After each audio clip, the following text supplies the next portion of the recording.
आप सभी का स्वागत है परिचर्चा अनप्लग्ड के एक नए एपिसोड में। आज हमारे साथ एक ख़ास मेहमान हैं नितिन सिंगल, जो पेशे से एक ज्वेलरी डिज़ाइनर है, बहुत ही रिनाउंड ज्वेलरी डिज़ाइनर है। मगर आज हम ज्वेलरी पे चर्चा नहीं करेंगे। जी हाँ, आज हम चर्चा करेंगे इनके पैशन पे। पैशन इनका है एस्ट्रोलॉजी। ये क्लासेस लेते हैं एस्ट्रोलॉजी पे और इनका एक गहन अध्ययन है इस सब्जेक्ट पे। तो आइए स्वागत करते हैं नितिन सिंगल जी का। नितिन जी, हमारे पॉडकास्ट में परिचर्चा अनप्लग्ड में आपका स्वागत है। नमस्कार तन्मय जी, मैं नितिन सिंगल मेरठ से। मैं ज्वेलरी के बिज़नेस में स्टार्टिंग से ही हूँ और इमिटेशन और सेमी प्रीशियस ज्वेलरी को ही बनाता हूँ मैं। उसको अलग अलग तरीके से डिज़ाइन करना, और शुरू से यही मेरी वर्किंग रही है। लेकिन अब जैसे मैं इस फील्ड में कई सालों से लगा रहा, उसके बाद में मुझे कुछ एहसास हुआ कि जो मैं कर रहा हूँ वो शायद मेरी हॉबी नहीं है। तो 2010 में जब मेरी डॉटर बॉर्न हुई थी, तब मुझे लगा कि एक कोई ना कोई सब्जेक्ट, कुछ एक ऐसा सब्जेक्ट मुझे बुला रहा है जिसकी मुझे स्टडी करनी चाहिए, और वो ओकल्ट साइंस है। बेसिकली ओकल्ट साइंस को हम साइड बाय साइड एस्ट्रोलॉजी भी कह सकते हैं। मैं साइड बाय साइड अलग अलग एस्ट्रोलॉजर से कंसल्टेशन भी लेता आ रहा हूँ, और मुझे लगता है कि हर कोई लेता है उस एस्ट्रोलॉजी में। आजकल बड़ा फेमस है इस चीज़ में। उनसे डिस्कशन करना, और वो कुछ फिर रेमेडी बताते हैं, वो रेमेडी करना, और वो कुछ बताते हैं कि आपको ये करना है, आपको ये स्टोन धारण करना है। तो क्या उसका रिज़ल्ट पॉजिटिव निकलेगा, नेगेटिव निकलेगा, कि क्या हम कोई मार्केट से चीज़ खरीद कर किसी भी कलर का पत्थर लेके क्या हम वाकई अपनी किस्मत बदल सकते हैं, या हम किसी भगवान की पूजा करके, सपोज़ करो हम 21 दिन की भगवान की पूजा कर रहे हैं, 41 दिन की पूजा कर रहे हैं, या हम किसी मंत्र का रेगुलर उच्चारण कर रहे हैं, तो क्या हम अपनी डेस्टिनी बदल सकते हैं? क्या ये चीज़ है हमारे उसमें, हमारे ग्रंथ में? तो इस चीज़ पे मैंने पूरी स्टडी करी, हर प्लैनेट्स को समझा। देखो, ऐसा तो अब तक भी कोई नहीं हुआ, मैं अपनी ही बात को काटते हुए बोलता हूँ, ऐसा तो कोई भी नहीं हुआ है कि हम हर ग्रह को समझ सकते हैं। लेकिन हमें ग्रहों की नेचर समझ में आती है। हमारे ग्रंथों में भी ग्रहों की नेचर सब लिखा हुआ है। इवन अगर हम रामायण की भी बात करें, तो रामायण में अगर भगवान श्री राम का जन्म हो रहा है, तो जन्म में ग्रहों की स्थिति बताई गई है। अगर आप रामचरितमानस पढ़ें, तो उसमें राम का जन्म बेसिकली ज्योतिषी गणना के अनुसार और जो सौर मंडल में जो ग्रहों की पोजीशन थी, उसके हिसाब से लिखा हुआ है कि उस समय बुध कहाँ थे, सूर्य कहाँ थे, चंद्रमा कहाँ थे। तो इस तरीके से एस्ट्रोलॉजिकल कंडीशन बताई गई है उस रामचरितमानस में भी। तो उसमें कोई तारीख नहीं मेंशन, कोई कुछ नहीं मेंशन, सिर्फ एस्ट्रोलॉजिकल गणनाएं हैं उनकी कि इस समय ग्रहों की युति यहाँ पर थी। तो अब ये चीज़ बनती है कि क्या जो कैलकुलेशन है, क्या हम कोई भी रेमेडी करते हैं तो क्या उसका रिजल्ट निकलता है या नहीं? ये आपकी जिज्ञासा थी? ये हमारी जिज्ञासा थी। तो उसी को ही मैंने फिर इसकी स्टडी करी, नुकसान उठाए, लॉसेस मैंने बिजनेस में भी बहुत किए हैं, और उसके अलावा मैंने अपनी पर्सनल लाइफ में भी बहुत लॉसेस उठाए हैं, और फिर उसको एनालाइज़ किया है, उस चीज़ को एनालाइज़ किया है कि ये लॉसेस क्यों हुए हैं, कैसे हुए हैं, और क्या मैं उन लॉसेस से बच सकता था या नहीं बच सकता था। तो इसी के लिए मैंने स्टडी करी, और आज मैं क्लासेस भी देता हूँ। तो हम इसी चर्चा को हम आप आगे बढ़ाएंगे। तो आज हम आपसे जो भी सवाल पूछेंगे वो आपके पैशन के बारे में पूछेंगे। पैशन के बारे में, राइट, ठीक है। सबसे पहला सवाल जो एक आम दर्शक जानना चाहता है, जो लेमैन है, जिसे एस्ट्रोलॉजी के बारे में कुछ नहीं पता है। हमारे एस्ट्रोलॉजी के हिसाब से 9 ग्रह हैं, ठीक है, और एस्ट्रोलॉजी ये कहती है, खासकर हमारे जो ग्रंथों में भी लिखा है, कि ये 9 के 9 ग्रह हमारे या हर व्यक्ति के जीवन पर प्रभाव डालते हैं, राइट। तो क्या ये वास्तव में प्रभाव डालते हैं, या हमारा मानना है डालते हैं, या आंशिक रूप से डालते हैं, या साइंटिफिक रूप से डालते हैं? इसके बारे में हम आपका विस्तार से जानना चाहेंगे। यस, 9 के 9 ग्रह हर किसी के जीवन में प्रभाव डालते हैं। इवन ज्योतिष लैंग्वेज में सबसे पहले हम लगन के बारे में बात करेंगे। लगन बेसिकली इंसान का पूरा एक प्रारूप है, उसकी एक लाइफ है, उसकी बॉडी स्ट्रक्चर है।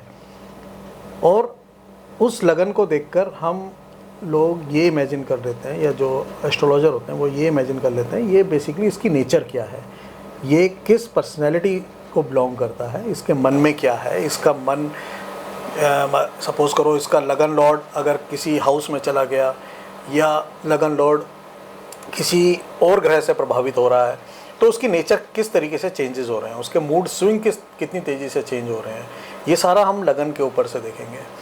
लगन इंसान की लाइफ में बहुत इंपॉर्टेंट पार्ट प्ले करता है। आप ये देखिए, आपके घर में अगर 5 मेंबर हैं तो पाँचों मेंबर की आदतें सबकी अलग अलग होंगी। कोई हो सकता है कि बोलने में बहुत अच्छा हो, कोई हो सकता है डांस बहुत अच्छा करता हो, कोई हो सकता है कि बिल्कुल चुपचाप रहता हो और बिल्कुल कुछ भी मूवमेंट भी नहीं करता हो और चुपचाप अपने ऑफिस जाता हो, ऑफिस से घर आता हो और घर पे अपने काम में लग जाता हो। तो सबकी नेचर अलग है। वो सब जो नेचर, जो भी वो एक्टिविटीज़ कर रहा है वो उन ग्रहों की वजह से कर रहा है, वो प्लेनेट उससे करवा रहे हैं। अगर वो अच्छा बोल रहा है, अगर उसके अंदर सेंस ऑफ ह्यूमर है, तो हो सकता है कि वो मरकरी के इन्फ्लुएंस में हो सकता है कि अगर वो किसी को ज्ञान की बातें बांट रहा है, किसी को ज्ञान दे रहा है, तो हो सकता है जुपिटर के इन्फ्लुएंस में हो सकता है कि वो अगर किसी से एब्यूजिंग लैंग्वेज में बात कर रहा है, तो हो सकता है कि उसका मार्स किसी और ग्रहों के इन्फ्लुएंस में हो, कोई भी हो सकता है, जैसे राहु के इन्फ्लुएंस में हो सकता है मार्स उसका, और बुध भी किसी के इन्फ्लुएंस में हो सकता है। तो हो सकता है आपने किसी को देखा होगा वो हर बात में एक एब्यूजिंग लैंग्वेज यूज़ करते हैं, और किसी की वाणी आपको ऐसी लगती है कि वो बिल्कुल अमृत बरसा रहे हैं। हो सकता है कि उसका मरकरी जुपिटर के साथ हो। तो मतलब ग्रह हमारे जीवन पर प्रभाव डालते हैं 100%। मतलब कोई भी इन ग्रहों से अलग होकर नहीं चल सकता। मतलब मैं शुरू से लेकर अगर अब तक की भी गणना बोलूँ, वो तो हमारे क्या हुआ, हमारे हिंदू धर्म में इस तरीके से चीज़ें चेंज हो रही हैं कि वो लोग जो मान्यताएं हमारे हिंदू धर्म में बनी हैं, उन धर्म को ना फॉलो करते हुए वो अपने हिसाब से अमेंडमेंट कर रहे हैं उसमें, जो मॉडर्न पंडित होते हैं कि अब आप अपनी पूजा को इस तरीके से कन्वर्ट कर दो, अब आप इस तरीके से आप पूजा करने की पद्धति ऐसे कर दो, अब हम ये कर लेते हैं। अब आपको मैं एक एग्जांपल दूं, हमारे हिंदू संस्कृति में अगर हम शादी की भी बात करें तो शादी सूर्य के टाइम पे होती है, यानी कि सन लाइट जब रहती है। और आज की तारीख में क्या हो रहा है, आज की तारीख में फेरे जो हो रहे हैं वो रात के टाइम में हो रहे हैं। क्यों हो रहे हैं? तो हमने अपनी हिंदू धर्म, अपनी संस्कृति हम भूल बैठे हैं बिल्कुल। आप अगर हम सरदारों की बात करें, सिखों की बात करें, जिन्हें प्रोटेक्टर कहा गया है, अगर पुराने शास्त्रों में भी कहा गया है, तो वो अपनी जो शादी वाला जो काम है वो अपना दिन में ही निपटाते हैं। तो ये पूरी थ्योरी इसके साथ जुड़ी हुई है, पूरी ग्रहों के साथ जुड़ी हुई है, हर चीज़ ग्रहों के साथ जुड़ी हुई है। मतलब ऐसा नहीं है कि ये हमने और आपने मिलकर चीज़ें बनाई हैं, ये सब चीज़ें लॉजिक के साथ हमारे शास्त्रों में लिखा हुआ है, पूरा लॉजिक है इस बात का, इसका कोई ऐसा नहीं है। लेकिन हाँ, हमने अपनी सुविधाओं के लिए इन चीज़ों को अपने हिसाब से तोड़ दिया है, अपने हिसाब से चेंज कर दिया है हमने, कि आज मुझे फैसिलिटी ये है कि मैं इस तरीके से काम करूँगा, तो मैंने इसी तरीके से वर्णन कर दिया 10 लोगों के बीच में कि हम इस तरीके से करेंगे तो इस तरीके से भी कोई प्रभाव नहीं पड़ेगा, कोई फ़र्क नहीं पड़ेगा। तो हमने अपने हिसाब से उस धर्म को चेंज करते जा रहे हैं, और आने वाले टाइम में कितना चेंज हो जाएगा ये मतलब बहुत ही सोचने का विषय है। अगर हम अपने धर्म पे वर्किंग नहीं कर रहे हैं तो ये बहुत गलत है, बहुत ज़्यादा।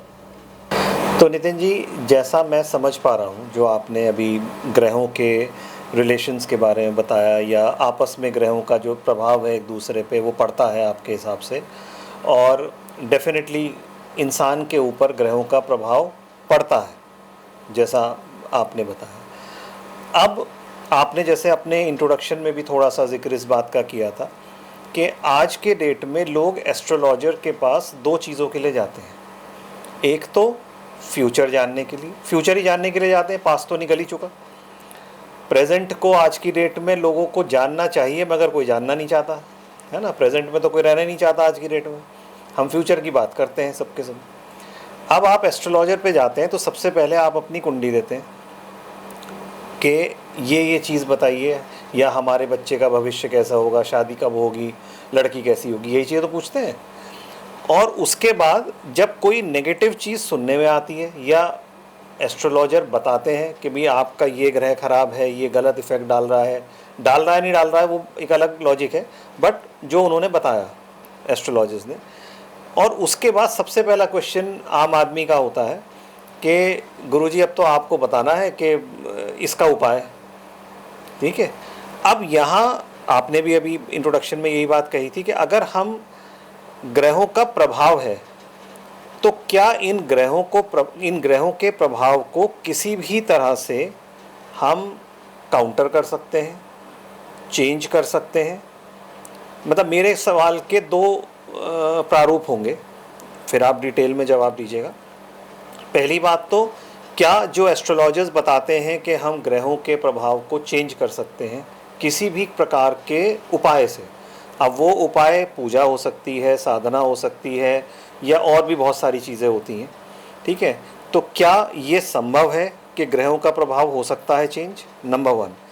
नंबर 2, बहुत सारी चीज़ें हमारे धर्म में ऐसी लिखी हैं, या आजकल आपने सुना भी होगा कि भाई आप जैसा सोचे वैसा आपका भविष्य बनता है, आपका जिस तरह का वर्तमान है उस तरीके से आप अपने भविष्य का निर्माण खुद कर सकते हैं।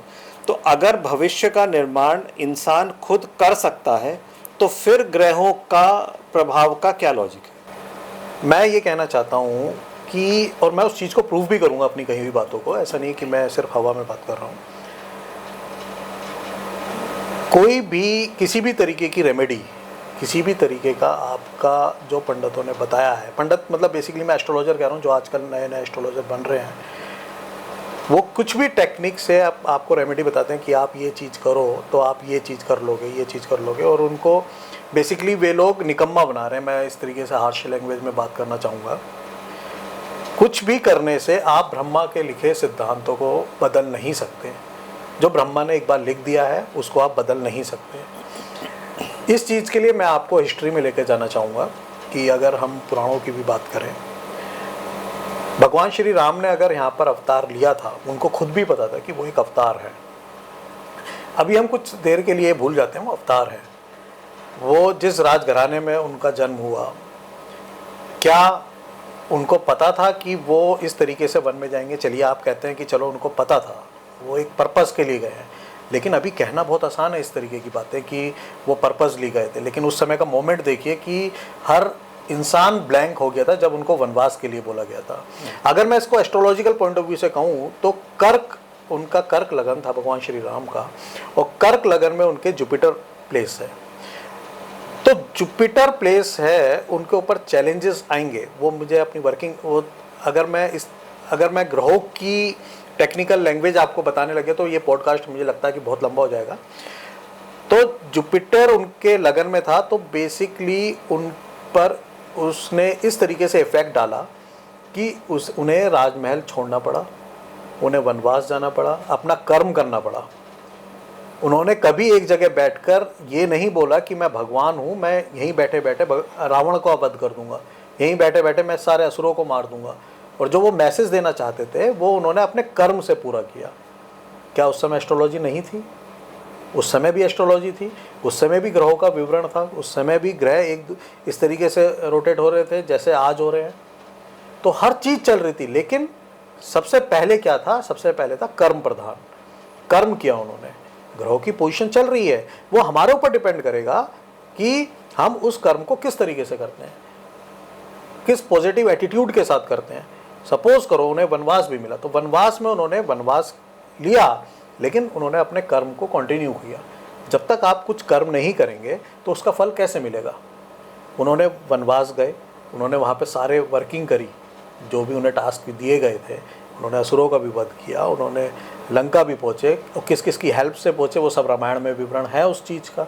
लेकिन वो एक जगह नहीं बैठे, वो चाहते तो एक जगह बैठ सकते थे, वो अपनी देवीय शक्ति से उस चीज़ को पूरा भी कर सकते थे, लेकिन उन्होंने नहीं किया, उन्होंने अपना कर्म किया। इसी तरीके से भगवान श्री कृष्ण का कह दो, भगवान श्री कृष्ण भी एक जगह बैठ के अपना सारा काम कर सकते थे। वो 21 बार जरासंध से भागे, जब जरासंध ने अटैक कर दिया था, भागे, जगह जगह छुपते रहे, क्योंकि उनके कर्म में था।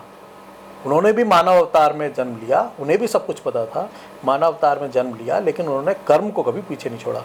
अगर हम बात करते हैं डेस्टिनी की, अपने भाग्य की, तो 9th हाउस हमारा भाग्य का होता है, लेकिन 9th हाउस भाग्य का होता है। हमारे भाग्य में तो बहुत कुछ लिखा हुआ है, लेकिन उसके बाद में 10th हाउस आता है, हमारे कर्म का आता है, कि अगर हमारे भाग्य में लिखा है तो भाग्य को हम किस तरीके से उसको ग्राउंड लेवल पर जाकर उसको वर्किंग में ला सकते हैं, वो हम कर्म करके ला सकते हैं, क्योंकि 9th हाउस के बाद में 10th हाउस होता है। ऐसा नहीं है कि हमने 9th हाउस में हमारे भाग्य में लिखा हुआ है तो हमने पूजा करी, भगवान के सामने हाथ जोड़े, भगवान के सामने हाथ जोड़ के हमने बोल दिया कि भगवान मुझे ये चीज़ दो, तो और हम चुपचाप घर पर होकर बैठ गए, घर पर बैठकर ऐसे नहीं मिलेगी कोई चीज़। आपको मेहनत करने के लिए प्रेरित करना है। अब मान लिया किसी मंदिर में जाके प्राण प्रतिष्ठा हुई है किसी भगवान की, तो प्राण प्रतिष्ठा क्या है? प्राण प्रतिष्ठा है वहाँ पे उसमें एक मैग्नेटिक फील्ड जनरेट होना उस मूर्ति में, उस प्रतिमा में, कि जो हम उन्हें भगवान की संज्ञा दे रहे हैं, तो हम उनके पास जा रहे हैं वो ऑरा लेने, वो मैग्नेटिक फील्ड को फील करने के लिए। उस फील करने के लिए हमारे अंदर जो ऑरा उनकी आएगी, तो वो हमें कर्म करने के लिए प्रेरित करती है कि हम पॉजिटिव एटीट्यूड के साथ उस कर्म को करें जिसके लिए हमारा जन्म हुआ है, या जो हमारे परिवार हमारे लिए छोड़ के गया। सपोज करो कोई परिवार अपने बच्चों के लिए कोई व्यापार छोड़ के गया, तो व्यापार करे वो उस तरीके से, पूरी शिद्दत के साथ, पॉजिटिव एटीट्यूड के साथ। ऐसा नहीं है कि वो अपने भाग्य पे डिपेंड होकर रह जाए कि मेरे तो भाग्य में ये लिखा हुआ है, मैं तो अब चुपचाप होकर बैठ के खाऊंगा बस। नहीं, वो कर्म करने के लिए प्रेरित करते हैं, वो ग्रह प्रेरित करते हैं उसको। ऐसा नहीं है कि वो बैठ कर खाएगा, उसे कर्म करने के लिए ही वो ग्रह बने हैं। वो उसके मानसिक संतुलन के ऊपर डिपेंड करेगा कि वो उसको किस तरीके से, कितनी शिद्दत के साथ वो कर्म को पूरा करता है।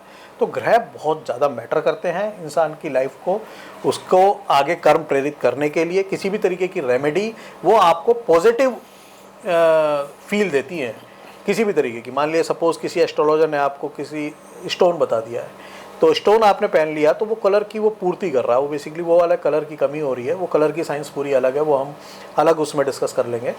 तो हमने सपोज कोई हमने स्टोन पहन लिया तो हमने वो कलर की पूर्ति करी है।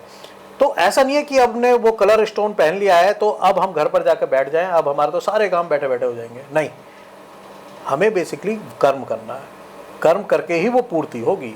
ऐसा नहीं होगा कि आपके पंडित ने जो किसी ने ये बता दिया कि अब आप मुझे 21,000 रुपये दो, मैं आपके लिए अनुष्ठान करूँगा, उस अनुष्ठान को पूरा करके हमारा वो चीज़ हो जाएगी। वो आपके भाग्य में लिखी होगी, वो चीज़ होगी।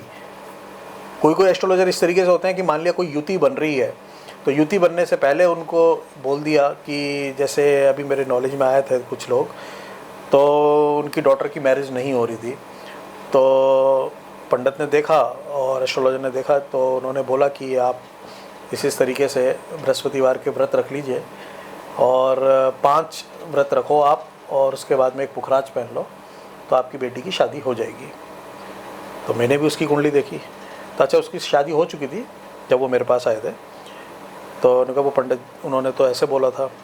तो वो उस ग्रहों के हिसाब से योग बन रहे थे कि इतने टाइम में इसका मैरिज होनी है। उस स्टोन ने उसको इफेक्ट नहीं डाला है, उस एस्ट्रोलॉजर ने ये देख लिया था कि इतने टाइम में इसका रिजल्ट निकलना है, और उसने वो युति बना दी। तो उसके बाद में वो सामने जो इस चीज़ को ले रहा है वो क्या कहेगा? वो यही तो कहेगा कि भाई देखो मैंने ये स्टोन पहना और स्टोन पहनते के साथ ही मेरे साथ ये रिजल्ट आ गया है, ये तो बहुत ग्रेट इंसान है।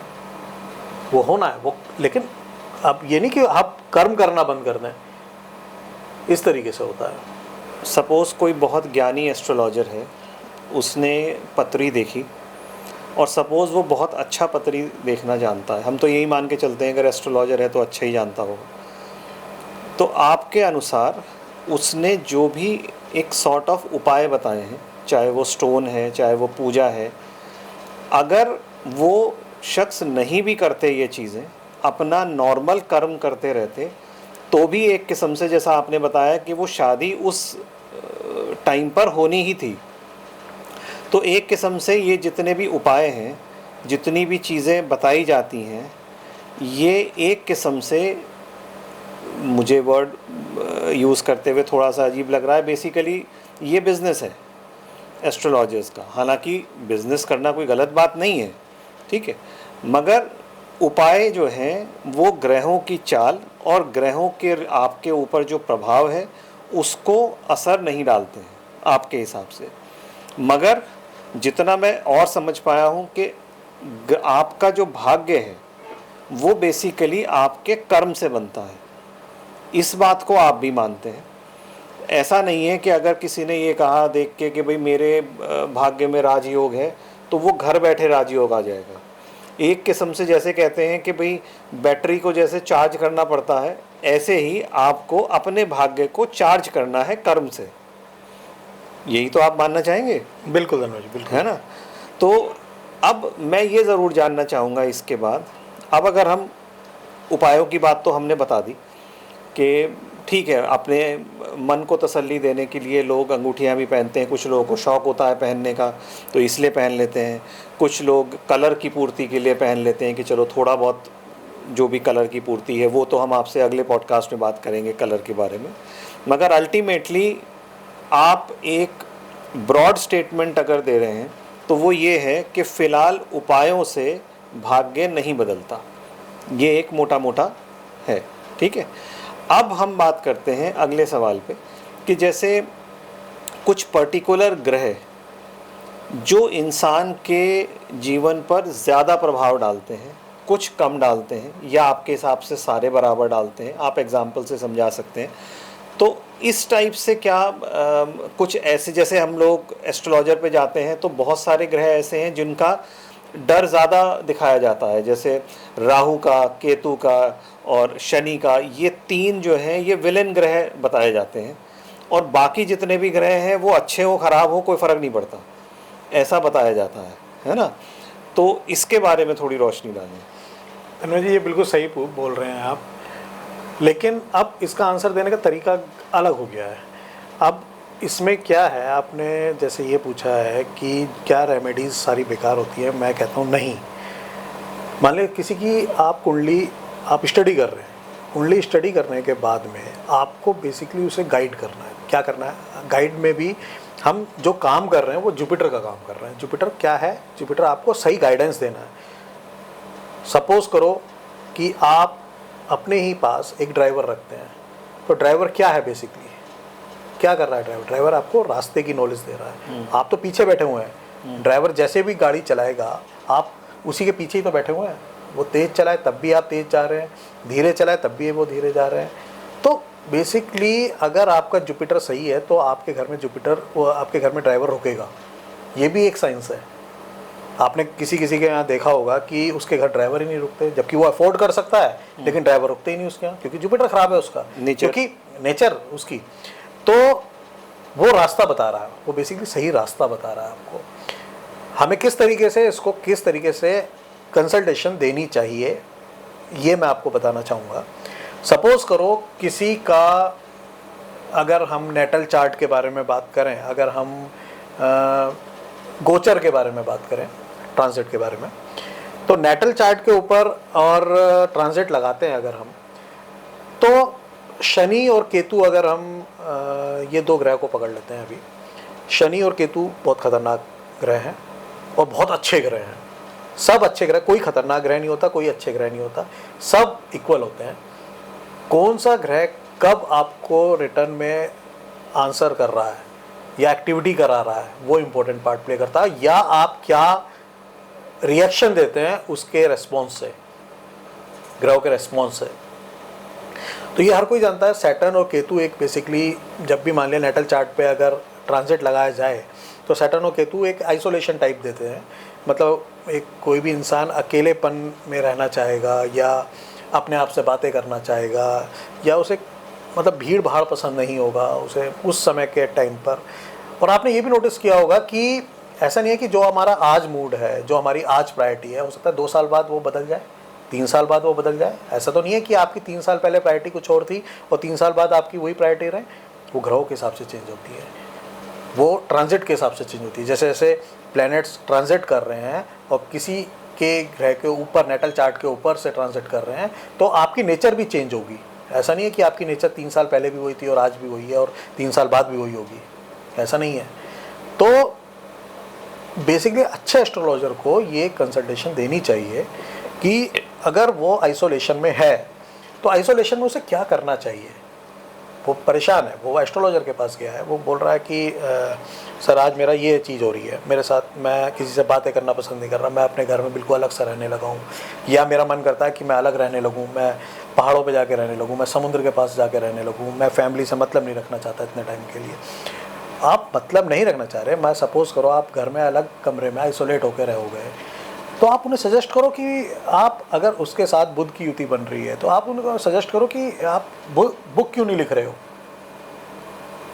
आप बुक लिखिए, अपने बारे में लिखो या किसी और मैटर के बारे में बुक लिखो। वो अच्छी बुक लिख सकते हैं, आइसोलेट है वो, बिल्कुल कॉन्सेंट्रेट होकर बुक लिखो। आप उन्हें क्यों और खुरापात करने के लिए प्रेरित कर रहे हैं, आप उन्हें अच्छा गाइड करिए।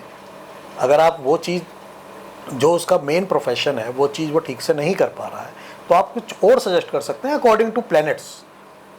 सपोज करो मरकरी के साथ उसकी युति बन रही है तो आप उसे बोलो कि आप बुक लिख लो। हो सकता है कि आप किसी को जुपिटर के साथ उसकी अगर और युति बन रही है तो हो सकता है कि आप प्रॉपर क्लासेस देने लग जाओ किसी चीज़ की।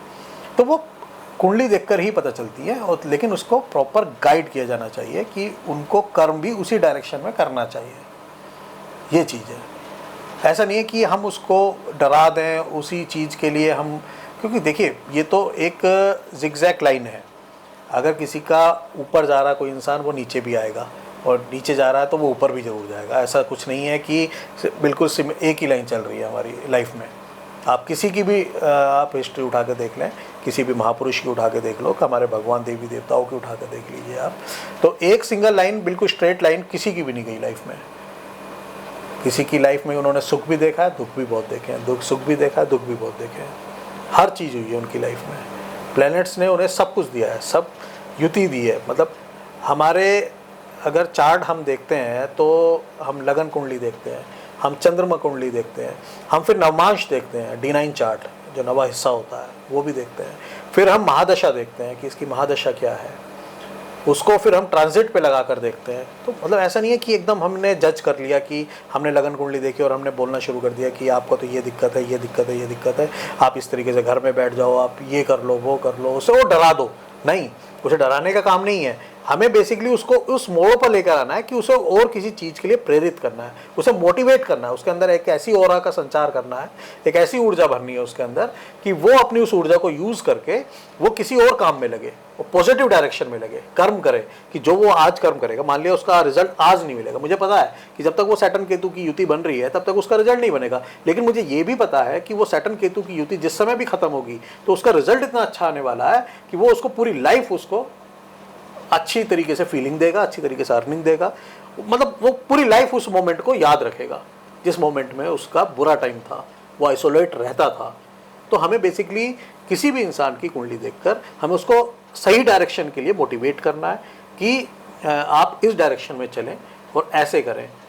ऐसा नहीं है कि मैं आपके लिए एक ऐसी पूजा का अरेंज करता हूँ कि इस तरीके की पूजा करते हैं हम आपकी 21 पंडितों की कि वो आपके लिए मंत्र पढ़ेंगे और आपका भविष्य चेंज होता चला जाएगा, सब चीज़ चेंज होती चली जाएगी। आप मुझे 51,000 रुपये दो और मैं आपके लिए ये करूँगा, ऐसा कुछ नहीं होता है।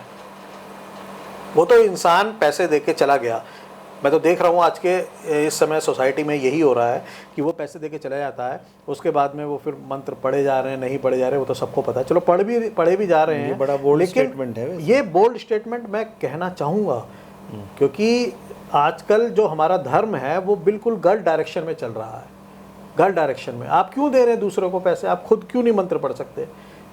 मैं ये नहीं कह रहा मंत्रों से कुछ नहीं होता, मंत्रों से बहुत कुछ होता है। आपके अंदर ऑरा इतनी डेवलप हो जाएगी, आपके अंदर इतनी एनर्जी से आप भर जाएंगे, तो आप कर्म करने के लिए जो प्रेरित करती है इंसान को, सारे भगवान मंत्र उच्चारण करके तब जाके राजगद्दी पे जाके बैठते थे, तब जाके अपना कोई काम करते थे।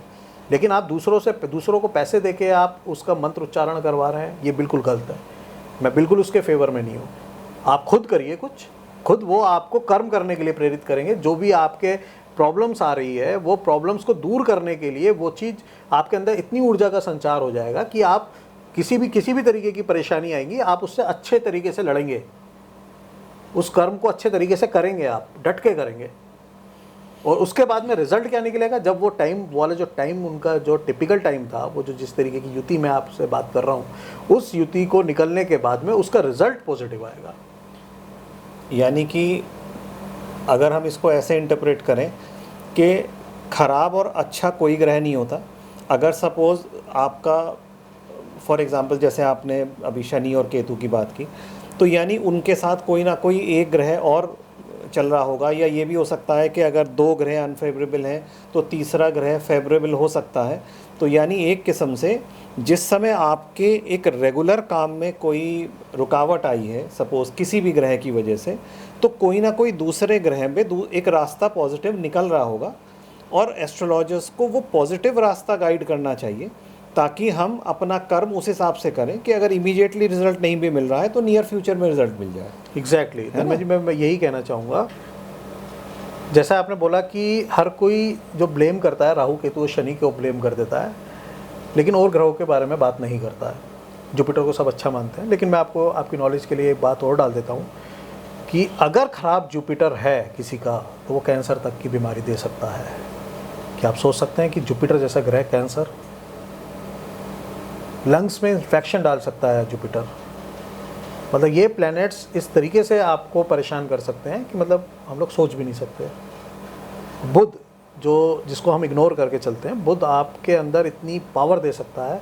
अगर मैं बात करूं कि इस समय हमारे इंडिया में सबसे बड़ा लेफ्टर चैलेंज हो रहा है, जो मतलब कपिल शर्मा की बात करता हूं मैं, तो वो किस प्लैनेट की वजह से ऊपर इतना ग्रो कर रहे हैं? वो बुध की वजह से कर रहे हैं। सेंस ऑफ ह्यूमर जो दे रहा है वो बुध दे रहा है उसे, कपिल शर्मा को। तो अगर मैं उस कुंडली को एनालाइज करूं, मतलब कोई आपने देखा होगा किसी इंसान को कि अगर आप उससे क्वेश्चन पूछते हैं तो क्वेश्चन पूछने से पहले ही वो आंसर कर देता है, तो जस्ट बिकॉज ऑफ मरकरी, बुध उसके लिए रिस्पॉन्सिबल है। अगर आपके अंदर कोई क्वेश्चन अपने आप ही ऑटोमेटिकली अंदर से निकला और आपने सामने वाले को देखकर एकदम क्वेश्चन पुट अप कर लिया, तो वो भी मरकरी है। हर चीज़ मरकरी है। तो हर ग्रह हमारे लाइफ पर इफ़ेक्ट डालते हैं, चाहे वो मंगल हो, चाहे वो बुध हो, चाहे राहु केतु हो, चाहे चंद्रमा हो। चंद्रमा हमारे मन का कारक है। हमारा मन किस तरफ चल रहा है, हमारा मन आज किस डायरेक्शन में चल रहा है। हो सकता है आज हम सोए और हमने प्लान किया सोने से पहले कि कल हम गोवा जाएंगे, और सो के उठे, हमने कहा नहीं यार गोवा जाने का मन नहीं कर रहा हमारा। तो चंद्रमा हो सकता है कि चंद्रमा, क्योंकि हर 1.25 दिन में उसकी चाल बदल जाती है, उसकी हाउस बदल जाता है। वो जो मूवमेंट कर रहा है एक हाउस से दूसरे हाउस में पहुंच जाता है 2.25 दिन में, उसकी चाल होती है, वो इतनी तेज़ चलता है, सारे ग्रहों में सबसे तेज़ चलता है। तो इसी तरीके से बुध है, बुध का भी यही फंक्शन है। बुध आपको अंदर इतनी सेंस ऑफ ह्यूमर डाल देगा कि आप आंसर किसी चीज़ का पहले ही, मतलब क्वेश्चन किसी ने बाद में पूछा और आंसर उसने आपने पहले दे दिया उसको, वो बुध की वजह से दे रहा है। जैसे आप देख सकते हैं कि हमारे इंडिया में एक बहुत बड़े कॉमेडियन है कपिल शर्मा, तो उनका वो जो बिजनेस में अपने ग्रो कर रहे हैं या अपने बोलने के ऊपर ही तो ग्रो कर रहे हैं। उन्होंने कोई अपना सेटअप थोड़ी ना लगाया हुआ है, वो सिर्फ बोल रहे हैं पब्लिक के सामने। उनका काम क्या है? सिर्फ कॉमेडी करना, स्टेज पर जाके क्वेश्चन का आंसर देना, और अब उसी समय बनानी चीज़ें कि वो क्या बना रहे हैं, क्या चीज़ किस तरीके से बोल रहे हैं। तो उनकी बातों पर हंस रहे हैं लोग। वो बातें कुछ अलग स्पेशल नहीं होती, वो कॉमन बातें होती हैं कि जो हमारे डेली रूटीन में चल रही हैं, वो सब बुध बना रहा है। तो प्लैनेट्स, हर प्लैनेट रिस्पॉन्सिबल है आपकी लाइफ में चेंज लाने के लिए। कुछ भी चेंज अगर हो रहा है तो उसके लिए सब प्लैनेट रिस्पॉन्सिबल हैं। जहाँ जैसा आपने कहा कि जैसे कोई युति बन रही है, कोई ख़राब युति बन रही है, तो कुछ ना कुछ योग इस तरीके का बन रहा है कि आप उसको अलग डायरेक्शन में मूव कर सकते हैं। अलग डायरेक्शन में देखकर उसको हम और कुछ कर्म भी उसके साथ जोड़ सकते हैं। ऐसा नहीं है कि हम एक ही लाइन पर चल रहे हैं कि नहीं मैं तो इसी डायरेक्शन में चल रहा हूँ और अगर मेरे साथ ये ख़राब टाइम भी आया तब भी मैं इसी डायरेक्शन में चलता रहूँगा। आप उसकी स्पीड स्लो कर लीजिए। अब जैसे आपने देखा होगा कि कोई ग्रह चल रहा है, वो धीरे धीरे उसकी स्पीड कम हो जाती है, दैट इज़ कॉल्ड वक्री, रेट्रोग्रेड। तो वो धीरे धीरे जो उसकी स्पीड कम हो गई, तो अब ये प्लैनेट है और ये अर्थ है, अर्थ ऐसे घूम रही है धीरे धीरे, अब वो प्लैनेट ऐसे ऐसे चल रहा है। तो अब अर्थ तो हमारी उसी स्पीड से चल रही है, लेकिन हमारा जो प्लैनेट है वो थोड़ा सा धीरे चलने लगा। तो कुछ एस्ट्रोलॉजर बोलते हैं कि वो तो उल्टा चल रहा है।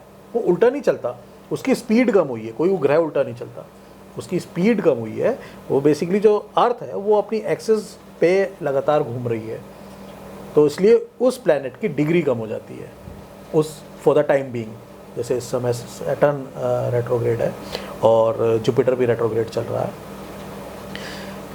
तो उसमें क्या होता है कि उसे प्रबल मान दिया जाता है। प्रबल इस तरीके से कि वो उस डिग्री को 3 बार में पार करता है। सपोज करो सैटर्न 20 डिग्री पे है, 20 डिग्री पे रेट्रोग्रेड हुआ, 20 डिग्री से पे रेट्रोग्रेड होकर वो 15 डिग्री पर आ गया, क्योंकि अर्थ की एक्सिस भी घूम रही है।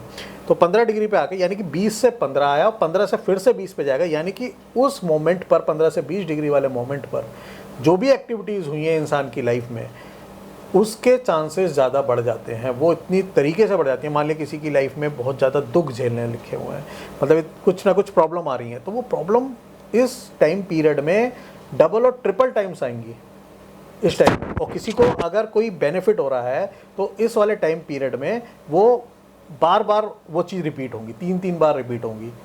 किसी को अगर कोई चीज़ मिल रहा है, किसी को आपने फील किया होगा, किसी को अगर प्रॉफिट मार्जिन आ रहे हैं किसी चीज़ से, तो वो ट्रिपल टाइम्स आते हैं, 4 टाइम्स आते हैं। तो वो रेट्रोग्रेड वाले टाइम पीरियड हम उसको कैलकुलेट कर सकते हैं। अगर किसी को लॉसेस हो रहे हैं तो वो इतने ज़बरदस्त तरीके से हो रहे हैं, लॉसेस पे लॉसेस हुए जा रहे हैं, वो रेट्रोग्रेड वाला टाइम पीरियड है कि वो पहले टाइम पीरियड वो उतनी डिग्री पे वापस गया, उसके बाद में फिर आगे बढ़ा। तो वो 3 बार रिपीट होता है वो वाली टाइमिंग उसमें। वो बहुत डीप वाली सब्जेक्ट है, जब हम डिटेल में इस बारे में बात करेंगे तो मैं इसको और अच्छी तरह समझा सकता हूँ। तो प्लैनेट्स कोई भी बुरा नहीं होता, कोई भी अच्छा नहीं होता, सब इक्वल हैं, सब इफ़ेक्ट डाल सकते हैं। ऐसा नहीं है कि ये ज़्यादा बड़ा इफ़ेक्ट डालेगा, ये कम डालेगा, ऐसा कुछ भी नहीं है। ये सिर्फ अपने ऊपर है कि आप किसी भी प्लैनेट को किस तरीके से अपने साथ लेकर चल रहे हैं। वो आपके एटीट्यूड में पता चल जाएगा कि ये कौन से प्लैनेट को अपने साथ लेकर चल रहा है, या आपको हर किसी से बात करने की शैली से पता चल जाएगा ये किस प्लैनेट, किस एसेंडेंट का इंसान है, किस तरीके से बातें कर रहा है। वो उसी तरीके से पता चल जाएगा कि ये कौन से प्लैनेट को होल्ड करके चल रहा है। तो नितिन जी, आपने बहुत अच्छी तरीके से एक्सप्लेन किया इस चीज़ को, मगर जब आपने आंसर शुरू किया था तब एक पॉइंट आपने मेंशन किया था कि एस्ट्रोलॉजर्स जो हैं कोई पूजा बता देते हैं, और अगर कोई और उस पूजा को कर रहा है, या मंत्रों का उच्चारण, स्पेसिफिकली नॉट पूजा, मंत्रों का उच्चारण अगर कोई और कर रहा है और आप खुद नहीं कर रहे हैं, तो उसका कोई इफ़ेक्ट नहीं पड़ता है। अब यहाँ मैं एक एग्ज़ाम्पल से सवाल पूछना चाहूँगा। एक बहुत कॉमन फिनोमिना है हमारे कुंडली में, जो काफ़ी लोग इसका फ़ायदा उठाते हैं भी कह सकते हैं, या इसको बताते हैं, जिसे हम काल सर्प योग बताते हैं। जितना मैंने पढ़ा है, राहु और केतु के बीच में सारे प्लैनेट्स आते हैं तो काल सर्प योग होता है, ठीक है। और इसका निवारण करने के लिए एक पूजा बताई जाती है। उस पूजा में राहु और केतु के मंत्र एक सर्टेन टाइम उनका उच्चारण कराया जाता है, जो कि बहुत फेमस है कि नासिक जाके लोग कराते हैं। अब नासिक जाके इतने मल्टीपल टाइम्स खुद तो नहीं बोलते मंत्र, वहाँ पंडितों से ही बोला जाता है कि वो इस चीज़ को बोलें, यानी मंत्रों का उच्चारण करें। एक सर्टेन पैसे उन्हें दिए जाते हैं, कितने पैसे हैं उसमें हम नहीं जा रहे, मगर वो लोग इस मंत्रों को उच्चारण करते हैं, राहु और केतु को मंत्रों को। और हम ये मानते हैं, या एस्ट्रोलॉजर्स ये मानते हैं, या एक जनरल धारणा है कि भाई आपका जो काल सर्प योग है वो दूर हो गया। मुझे आज तक ये चीज़ नहीं समझ में आई, मैं ये चीज़ इसीलिए आपसे पूछ रहा हूँ कि राहु और केतु के बीच में आपके सारे प्लैनेट्स आ रहे हैं, तो ये मंत्र उच्चारण से सही कैसे हो जाएंगे? तो ऐसा नहीं है कि काल सर्प योग हमें ख़त्म करना है। काल सर्प योग क्यों ख़त्म करना है? पहली बात तो ये दोष नहीं है, ये बिल्कुल मैं अपने व्यूअर्स को ये बोलना चाहूँगा, या आपके चैनल के माध्यम से, कि ये कोई दोष नहीं है। अगर भगवान ने हमें ये ग्रह देकर भेजा है हमारी कुंडली में, तो ये दोष नहीं है, ये एक योग है, ये एक युति है। और हमें इसे ख़त्म क्यों करना है? आप क्यों ख़त्म करना चाह रहे हैं किसी की बातों में आके? नहीं, ये ख़त्म नहीं करना। हाँ, लेकिन हम पूजा करा लेते हैं सपोज़, तो उसके अंदर एक और एनर्जी आ जाती है, वो और ज़्यादा प्रबल हो जाता है, तो आप और पॉजिटिव एटीट्यूड के साथ आप वर्किंग कर सकते हैं। आप इस तरीके से फील करिए। तो काल सर्प योग एक अभिशाप नहीं है, ये बिल्कुल अपने माइंड में रख लीजिए। मतलब बहुत लोगों को मैंने देखा है कि इस तरीके से डराते हुए कि इसके तो काल सर्प योग है, इसको कैसे होगा। वो फिर जाते हैं लोगों के पास कि इसका कैसे निवारण करें। तो क्यों निवारण करना है? क्यों करना है? उनकी युति अलग होती है उन बच्चों की, वो बहुत ही हाइट्स को पहुँचते हैं। और आप उठा के देख सकते हैं काल सर्प योग से, जो काल सर्प योग जो जिनके भी कुंडली में बन रहा है, वो कितनी हाइट्स पे गए। मैंने तो 3-4 नाम तो आपके सामने लिए ही लिए हैं, मैं तो आपसे कम से कम 100 नाम ले सकता हूँ कि जिनको काल सर्प योग है और वो कितनी हाइट्स पे पहुँचे हुए हैं। तो इसका मतलब तो उन्हें हाइट पे पहुँचना ही नहीं चाहिए था। हाँ, मैं मानता हूँ कि उन्होंने भी पूजा कराई है, तो पूजा कराने से उनको और पॉजिटिव रिस्पॉन्स मिला है, लेकिन ये आप क्या प्रूफ कर सकते हैं कि पूजा कराने से ही रिस्पॉन्स मिला है उन्हें? नहीं प्रूफ कर सकते। हाँ, पूजा करा के उन्हें एक ऐसी ऑरा उसके अंदर आई है। कोई भी पूजा हम कराते हैं, मगर हम किसी की भी पूजा करते हैं, भगवान शिव की, भगवान गणेश की, हम किसी की भी पूजा करते हैं तो हमारे अंदर ऊर्जा का संचार होता है और हम पॉजिटिव एटीट्यूड के साथ अपने कर्म को करने में लग जाते हैं। यही हमारा मेन लक्ष्य होता है और यही हमारी डिमांड होती है यूनिवर्स की। तो हमें इसी एटीट्यूड के साथ काम करना चाहिए कि हम अगर पूजा कर रहे हैं तो हमें वो कर्म के लिए प्रेरित करें, कि जो हम काम कर रहे हैं उसके लिए प्रेरित करें वो पूजा। ऐसे नहीं कि हम पूजा कर ली उसके बाद में हम टांग फैलाकर सो गए कि अब तो हमें कुछ करने की ज़रूरत नहीं, अब तो हमने पूजा कर ली भगवान की, अब वो हमें दे देंगे। ऐसा कुछ भी नहीं होता। आपको कर्म करना पड़ेगा, ये हमारे धर्म में लिखा हुआ है। भगवान श्री कृष्ण ने भी यही कहा है, भगवान श्री राम ने भी कहा है। आप किसी को भी उठा कर देख लें तो ऐसा नहीं है कि आप बिना कर्म के कुछ भी चीज़ अचीव कर सकते हैं। मेहनत तो करनी पड़ेगी। आप किसी प्लेयर को उठाकर देख लीजिए, आप विराट कोहली को देख लीजिए, क्या वो मेहनत नहीं करता? अगर वो मैच खेलना जानता है, क्रिकेट खेलना जानता है, तो वो क्यों करता है सुबह से शाम तक प्रैक्टिस? कर्म तो करना ही पड़ेगा आपको, कर्म करना ही पड़ेगा आपको। बिना कर्म करे आप आगे नहीं बढ़ सकते। वही रिजल्ट मिलते हैं फिर बाद में। मान लिया कोई टाइम पीरियड आपके साथ गलत चल रहा है तो उसके बाद में फिर अच्छा भी टाइम आएगा। तो नितिन जी, ये तो एक बड़ा स्टेटमेंट भी था कि पूजा कराने से काल सर्प योग ख़त्म नहीं होता है, सिर्फ आपके अंदर एक पॉजिटिविटी का संचार हो जाता है जो आपको प्रेरित करती है कि आप आगे और मेहनत करें, कर्म करें, ताकि आपको रिज़ल्ट्स मिले। अल्टीमेटली कर्म का ही रिज़ल्ट मिलना है। पूजा कराने से कोई चीज़ बढ़ती या घटती नहीं है ना।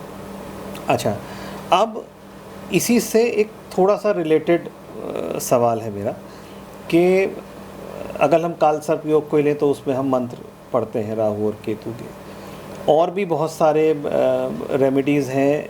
मैंने वर्ड रेमेडी इसलिए यूज़ किया क्योंकि ये बताई जाती हैं कि आप शनि का कोई मंत्र पढ़ रहे हैं, ओम राम राहवे नमः, जो नॉर्मली आजकल लोग बताते हैं कि भाई अगर शनि की वजह से परेशानी है तो आप शनि का ये मंत्र 108 बार कर लीजिए, या आप उसमें जुपिटर का कोई मंत्र 108 बार कर लीजिए, ओम नमो भगवते वासुदेवाय।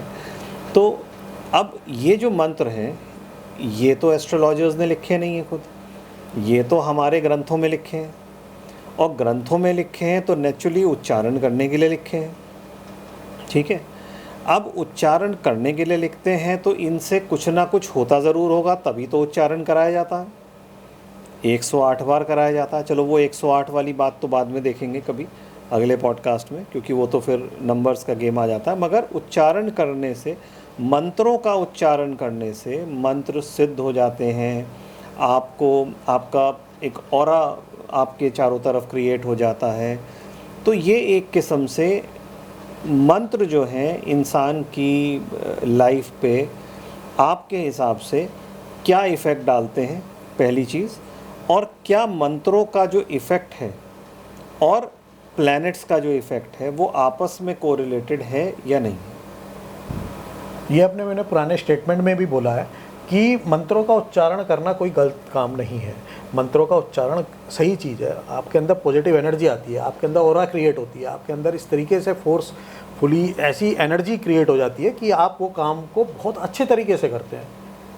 अब अगर हम पुराने टाइम में चले जाएं तो रावण को भी देखिए आप। रावण भी जब युद्ध करने जाता था तो भगवान शिव की आराधना करता था। भगवान शिव की आराधना करने से ये थोड़ी ना हो गया कि वो युद्ध वो जीत गया या उसके रिजल्ट बिल्कुल पॉजिटिव आए। यस, अपने अंदर एनर्जी लेने के लिए जाता था वो, कि जो उसके अंदर नेगेटिविटी भरी हुई है वो नेगेटिविटी दूर कर रहा है वो, और नेगेटिविटी दूर करने के बाद में पॉजिटिव एनर्जी ले रहा है वो उस मंत्रों के उच्चारण से। तो मंत्रों के उच्चारण से वो आपके अंदर पॉजिटिव एनर्जी आ रही है। कभी कभी आपने देखा होगा कि कभी कभी आप किसी इंसान के साथ ज़्यादा देर तक रहते हैं, वो स्पिरिचुअल इंसान है, और वो आपके अंदर आपकी बातों से आप उसके इन्फ्लुएंस में इतना आ जाते हैं कि आपके आसपास एक मैग्नेटिक ऑरा क्रिएट हो जाता है। तो मैग्नेटिक ऑरा क्रिएट करने के बाद में अगर आप हाथों से अपना देखें तो एक फोर्स आपको दोनों हाथों में के बीच में दिखाई देने लगती है, वो फोर्स। तो वो बेसिकली वो एक मैग्नेटिक ऑरा ही है। आपने, अगर हम हॉलीवुड मूवी में भी जाते हैं, आपने एक मूवी देखी होगी मैट्रिक्स, तो मैट्रिक्स वो सुपर हिट हो गई, और अगर आज वो किसी इंडियन सिनेमा में बनी तो सब उसका मजाक बनाएंगे कि हम इस तरीके से, ऐसे कैसे हो सकता है, वो कैसे हो सकता है। पुराने टाइम में हमारे इसी तरीके से हो भी सकता था। ये इमेजिनेशन ही तो है हर चीज़ की, कि आज मैं इमेजिन यहाँ पर कर रहा हूँ तो मैं कल किसी और दुनिया में पहुँच जाऊँ, किसी और जगह आपसे बात करने लग जाऊँ। ये फ़ोन क्या है? फ़ोन इमेजिनेशन ही तो है हमारी। क्या आप 500 साल पहले, 1000 साल पहले या 50 साल पहले इमेजिन कर सकते थे कि हम कहीं भी जा रहे हैं हम आपको ट्रैक कर सकते हैं? नहीं ट्रैक कर सकते। ये इमेजिनेशन ही होती है हमारी। इमेजिनेशन से हमने आपको ट्रैक भी कर लिया। तो बेसिकली क्या है कि मंत्रों के उच्चारण से आप सिर्फ अपने अंदर पॉजिटिव एनर्जी भर सकते हैं। कर्म करने के लिए आपको वो प्रेरित करेंगे उस चीज़ को। आपके अंदर वर्किंग एफिशिएंसी बढ़ जाएगी, आप वर्किंग और अच्छे तरीके से करेंगे, पॉजिटिव वे में करेंगे। रिजल्ट के लिए नहीं कि आप रिजल्ट का वेट करेंगे कि रिजल्ट तो मुझे पॉजिटिव ही मिलेगा, नहीं। आप अच्छे तरीके से, फेयर तरीके से काम करेंगे। कोई भी मैच खेलने जाता है तो ऐसा नहीं है कि वो मतलब जीत कर ही आएगा वापस, वो अच्छा गेम खेलेगा।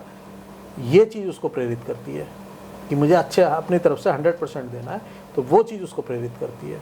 तो इन मंत्रोच्चार से हम अपने अंदर पॉजिटिव एनर्जी भरते हैं। हम इस तरीके के फोर्सफुली, इस तरीके से अंदर हमारे एनर्जी का संचार हो जाता है कि हम कुछ भी कर्म करने के लिए तत्पर रहते हैं, और हम नेगेटिव डायरेक्शन में कभी भी भटकते नहीं हैं कि कोई भी चीज़ हमें नेगेटिविटी की तरफ नहीं लेकर जा सकती। इसलिए हम मंत्रोच्चार करते हैं। मंत्र का उपचार इस तरीके से करा जाता है कि हम कभी भी किसी अगर कोई हमें गलत स्पीच भी दे रहा है तो हम उसकी बातों में नहीं आते। नितिन जी, ये एक काफ़ी पॉजिटिव स्टेटमेंट था आपकी तरफ से कि मंत्रों के उच्चारण से इंसान में डेफिनेटली चेंजेस आते हैं। हम ये नहीं कह रहे कि प्लैनेट को वो गवर्न करते हैं मंत्र, मगर इंसान में अपने अंदर कर्म करने का या एक पॉजिटिव एनर्जी का संचार होता है, ये डेफिनेटली मंत्रों से होता है। और मंत्र हमारे, क्योंकि शास्त्रों में भी लिखा है, हमारे पुराने ग्रंथों में भी मेंशन है, तो नेचुरली हमारे ऋषि मुनि मंत्रोच्चारण करते थे। और तभी शायद आज की डेट में इंडियन ऋषि मुनियों को तो फॉरेनर्स भी मानते हैं, और फॉरेनर्स भी ये एक किस्म से वो प्रूव कर चुके हैं कि इंडिया की जो स्पिरिचुअल पावर है, ऐसी स्पिरिचुअल पावर वर्ल्ड में दूसरी नहीं है, और उसमें मंत्र जो हैं एक ख़ास रोल प्ले करते हैं। तो नितिन जी, मज़ा आया बात करके आपसे, और मेरा ये सजेशन रहेगा कि अभी बहुत सारे टॉपिक्स ऐसे हैं जिनको हम टॉपिक वाइज कवर कर सकते हैं इन द नियर फ्यूचर। तो आपके साथ एक सीरीज़ कंटिन्यू करी जाए जब भी आप समय निकाल पाएंगे, और हम एस्ट्रोलॉजी के अलग अलग आयामों पे विस्तार से चर्चा करेंगे। आज तो एक जनरलाइज्ड डिस्कशन था, अब आगे के जो हम एपिसोड्स क्रिएट करना चाह रहे हैं वो बेसिकली हैं एक पर्टिकुलर आयामों को लेकर, और हम उस पर आपसे चर्चा करेंगे। थैंक यू तन्मय जी, आपने मुझे ये चांस दिया यहाँ बोलने का, अपनी बातें रखने का आपके चैनल के थ्रू। और हम आगे भी अपने पॉडकास्ट कंटिन्यू करेंगे। अभी आगे हम जो पॉडकास्ट करेंगे वो हाउसेस से रिलेटेड करेंगे कि हाउसेस का कौन सा कस्पल सबलॉर्ड किसके साथ कनेक्शन बना रहा है, तो क्या संभावनाएं बन सकती हैं, किस हाउस में किस तरीके के योग बन रहे हैं, और वो योग किस तरीके से हमारे प्रबल बनते हैं, किस तरीके से उसको ख़त्म कर दिया जाता है, किस तरीके से कौन सी युति ऐसी होती हैं। तो अभी एस्ट्रोलॉजी तो एक समुंदर की तरह है, वो समुंदर जिसकी आज तक कोई गहराई नहीं नाप पाया है। तो इसी तरीके से हम आगे भी कंटिन्यू करेंगे। तन्मय जी, मुझे भी बहुत अच्छा लगा आपसे मिलकर, आपके पॉडकास्ट चैनल पर आकर। बिल्कुल नितिन जी, मज़ा आया आपसे बात कर, और आगे के एपिसोड्स हम डेफिनेटली चाहेंगे आपके साथ शूट करना, ताकि हम विस्तार से जान सकें इस समुद्र की गहराई को।